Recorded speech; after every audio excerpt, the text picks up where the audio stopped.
L'autre jour, j'ai vu une vidéo YouTube de quelqu'un qui donne des conseils pour investir en immobilier. Je me suis dit non, mais c'est pas possible de lui dire un truc pareil. Je peux pas laisser passer ça. C'est pour ça que j'ai décidé de faire cette vidéo pour déjà vous expliquer pourquoi c'est une connerie et surtout pour démonter également deux autres mythes, deux autres mensonges sur l'indépendance financière. Donc en fait, ce que disait cet expert, et c'est quelqu'un que j'ai déjà rencontré, et je pense que c'est quelqu'un de très compétent et c'est un bon entrepreneur, mais juste je comprends pas pourquoi il a débloqué sur ça. Il a dit en fait que l'immobilier, c'est quelque chose, enfin il faut investir en immobilier parce que l'immobilier ça augmente plus vite que le reste. Et le problème c'est que ce soit au niveau logique ou au niveau factuel, c'est faux. Pourquoi ? Il faut que vous compreniez un truc, c'est qu'en fait sur le marché vous avez des classes d'actifs qui existent, d'accord ? C'est l'argent, l'or, la monnaie papier, voilà, l'argent sur votre compte, l'immobilier, les actions. Après on peut découper les actions européennes, les actions américaines. Et ce qui se passe c'est qu'en fait, oh my god! Évidemment ces classes d'actifs elles fluctuent sur la durée, elles augmentent, elles diminuent. Et ce qui se passe c'est que quand une classe d'actifs elle augmente, elle devient moins intéressante que les autres.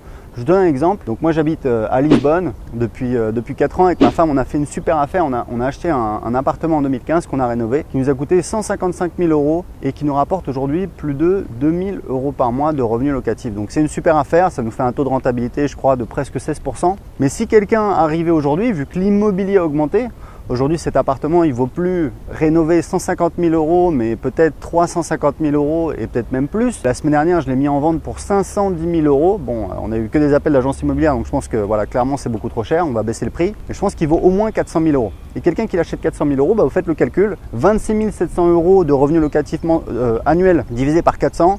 Ça vous fait 26 divisé par 4, ça fait quoi? Ça fait, je sais pas, ça fait du 6-7%, un truc comme ça. Donc ça n'a absolument rien à voir. Donc c'est pour ça, c'est pour vous expliquer que quand la valeur d'une classe d'actifs augmente, elle devient moins rentable, elle devient moins intéressante. Et il faut savoir un truc, c'est que pour gagner de l'argent, il faut acheter bas et vendre haut. Et il faut prendre des choses qui n'ont pas beaucoup augmenté, puisqu'elles ont un potentiel de croissance qui est plus élevé. Alors évidemment, toutes les valeurs ne vont pas augmenter, mais grosso modo, quand vous achetez un truc qui a déjà beaucoup augmenté, il y a un potentiel de croissance qui est pas forcément, qui est forcément moins important. En tout cas, nous, c'est ce qu'on pense pour notre bien, et c'est pour ça qu'aujourd'hui, on veut le mettre en vente parce qu'on veut investir notre argent ailleurs. Donc ça, c'est la première chose. La deuxième chose, c'est au niveau logique, au niveau factuel. Il y a Robert Shiller qui est très connu, je ne sais pas s'il est prix Nobel d'économie, on s'en fout un peu, mais en tout cas il est très connu parce qu'il a écrit un livre qui s'appelle Exubérance irrationnelle, je crois qu'il a publié en 2000. Et c'était à une époque où la bourse américaine il y avait une bulle de la fin des années 90 absolument énorme. Et il a publié son livre pour dire attendez les gars, mais là ça va pas du tout, c'est pas du tout normal. Et quelques mois plus tard, boum, il y a eu le crash, je crois que c'était en juillet 2000. Et toutes les valeurs internet se sont effondrées et toute la bourse américaine a baissé énormément. Et depuis, il a réédité son livre et je l'ai lu et c'est extrêmement intéressant. Et dans son livre, il explique que sur les 100 dernières années, la rentabilité de l'immobilier est inférieure à la rentabilité des actions. Il ne faut pas croire qu'il y a des solutions magiques, que l'immobilier, c'est génial, ça augmente tout le temps.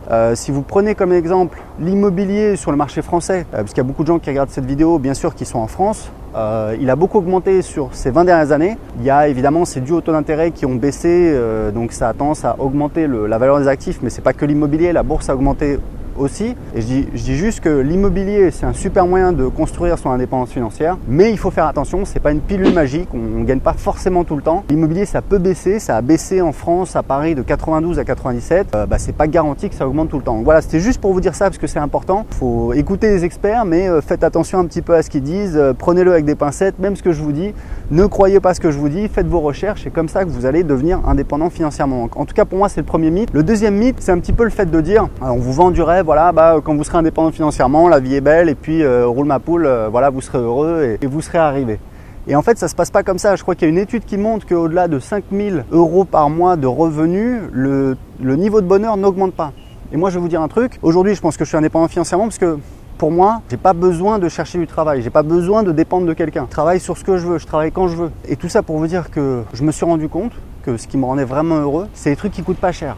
C'est par exemple passer du temps avec ma famille, c'est cuisiner à la maison, c'est aller se balader en ville, c'est faire une bonne séance de sport. Je veux juste rentrer chez moi. Allez, manque-toi, c'est ta dernière série. T'as déjà dit ça la dernière fois. C'est des trucs qui coûtent pas cher du tout. Acheter une belle voiture, là on est en train d'acheter une Tesla, une voiture à plus de 100 000 €.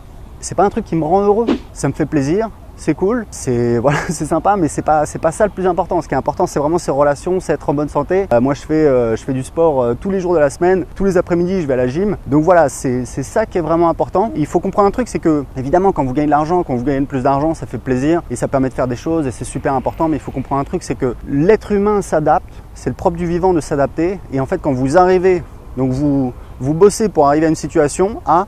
Et quand vous arrivez à cette situation A, vous avez d'autres problèmes, vous avez d'autres défis, vous avez d'autres challenges. Et puis voilà, il faut passer à l'étape suivante. Moi, aujourd'hui, mon business sur Internet, on fait plus de 100 000 € par mois. Et je peux vous dire qu'il y a des jours où je me sens comme une merde parce que on n'a pas les résultats qu'on veut, on galère sur le marché anglais. C'est des nouveaux défis, on y travaille, on va y arriver, on essaye et très souvent on se trompe. Mais en tout cas, c'est comme ça, en n'abandonnant jamais qu'on y arrive. Donc voilà, c'était la deuxième chose. La troisième chose, le troisième mythe sur l'indépendance financière, c'est un petit peu le mythe que quand vous serez indépendant financièrement, vous allez arrêter de travailler. Ok, mais je veux dire, au bout d'un moment, on s'ennuie quand même. Je pense que l'épanouissement professionnel, c'est important. Moi, je vais vous dire un truc. Le matin, je me lève, je te bouscule, ok. Je me lève et je te bouscule. Je me lève, je prends mon petit déj, je vais au bureau. Pour moi, c'est un plaisir. Le matin, c'est peut-être parce que voilà, j'ai un côté geek, j'en sais rien, mais j'aime être sur mon ordi, j'aime être tranquille sur mon business. Le moment de vérité est arrivé. On va livrer la bataille finale. Tout le monde se connecte. L'après-midi, je vais me balader, je vais au sport, etc. Je fais des trucs moins importants, des appels, des courses, des rendez-vous, des machins. Mais en tout cas, je trouve que vraiment faire un travail qu'on aime, c'est hyper enrichissant. Et franchement, vous regardez les gens qui ont réussi, qui pourraient arrêter de travailler. Je veux dire, prenez Warren Buffett. Warren Buffett, c'est un mec, le matin, il prend son petit-déj à McDo à emporter, il va au bureau et toute la journée, il lit la presse financière parce que c'est son kiff, c'est ce qu'il aime. Vous prenez Jeff Bezos, l'homme le plus riche du monde. Jeff Bezos, moi, je l'ai beaucoup étudié. Je regarde toujours ses interviews. Je suis fasciné par ce qu'il a fait. Je pense que c'est vraiment un visionnaire et quelqu'un de vraiment de très, très brillant. Jeff Bezos, il dit toujours, j'étais en vacances, je suis rentré au boulot, je me suis éclaté. C'est quelqu'un, il aime ce qu'il fait, il s'éclate dans ce qu'il fait, c'est évident, ça se voit. Jeff Bezos, il est milliardaire depuis 20 ans, depuis la fin des années 90. Ça a été un des premiers milliardaires d'Internet, peu de gens le savent, il a investi dans Google au début de Google, donc c'est vraiment quelqu'un qui pourrait arrêter de travailler depuis toujours. Donc voilà, ce qui est important, c'est vraiment de faire ce qu'on aime, de trouver ce qu'on aime, et c'est ce que je voulais partager dans cette vidéo. Voilà, écoutez, si vous avez aimé cette vidéo, inscrivez-vous à ma chaîne YouTube pour recevoir plus de vidéos sur le business, sur l'indépendance financière. J'ai un petit cadeau pour vous, je viens d'écrire un nouveau livre sur l'indépendance financière, j'ai eu quelques retours, ça cartonne, c'est vraiment tout mon parcours, c'est une espèce de guide pratique sur comment atteindre l'indépendance financière. Pour télécharger mon livre gratuitement tout de suite, cliquez en dessous de cette vidéo, je vous mets le lien. Et j'ai une question pour vous, est-ce que vous êtes d'accord avec ces 3 mensonges? Est-ce que vous voyez d'autres mythes sur l'indépendance financière? Répondez à cette question dans les commentaires en dessous de cette vidéo. Je vous dis à bientôt pour une prochaine vidéo. Ciao!